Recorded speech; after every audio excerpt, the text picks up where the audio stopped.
Adis Fitri resmi terpilih sebagai Ketua Cabang Olahraga Skuas Kabupaten Bogor masa bakti 2026 hingga 2030. Ia terpilih secara aklamasi dalam musyawarah cabang atau musyab yang digelar di ruang serbaguna Dinas Pariwisata Kabupaten Bogor pada akhir pekan lalu.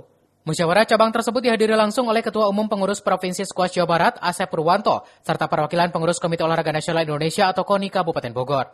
Dalam musyab tersebut, Adis Fitri mendapatkan dukungan penuh dari peserta sidang dan resmi menggantikan Oman Saidiman sebagai Ketua Pengurus Cabang Skuas Kabupaten Bogor. Usai terpilih, Adis Fitri bersama jajaran pengurus langsung menyusun program kerja untuk 4 tahun ke depan.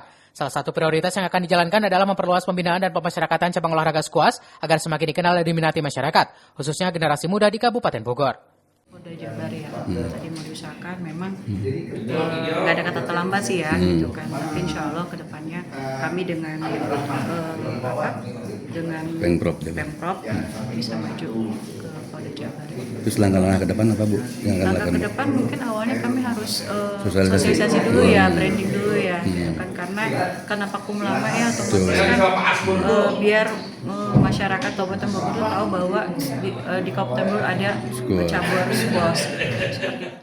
Dengan kepemimpinan baru, pengurus cabang skuas Kabupaten Bogor diharapkan mampu meningkatkan prestasi atlet sekaligus memperluas pembinaan berbagai wilayah. Langkah tersebut diharapkan menjadi modal untuk melahirkan atlet-atlet berprestasi yang dapat mengharumkan nama Kabupaten Bogor di tingkat provinsi maupun nasional. Dari Kabupaten Bogor, Cevi Suryadi melaporkan.